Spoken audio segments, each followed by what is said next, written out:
తాజా అంశాన్ని చూస్తున్నాం. వైఎస్ అవినాష్ రెడ్డి అనుచరులపై పులివెందుల పోలీసులు కేసు నమోదు చేశారు. మరింత సమాచారం మా ప్రతినిధి మురళిని అడిగి తెలుసుకుందాం. మురళి, చెప్పండి.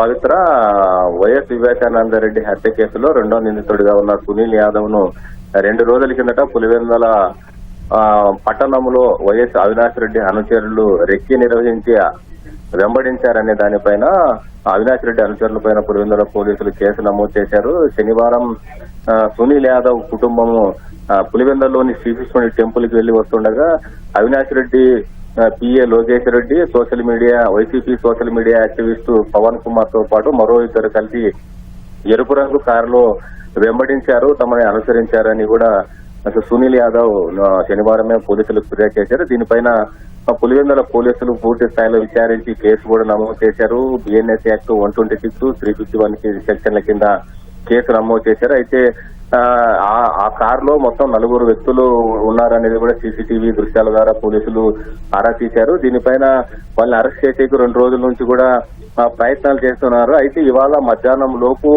ఆ నిందితులుగా పేర్కొంటున్న వారు ఎవరైతే ఉన్నారో లోకేష్ రెడ్డితో పాటు పవన్ కుమార్ మరో 2 తామే పోలీస్ స్టేషన్ ముందు హాజరుపరుస్తామని వారి తరపు న్యాయవాదులు కూడా పోలీసులకు సమాచారం ఇచ్చినట్టు తెలుస్తుంది.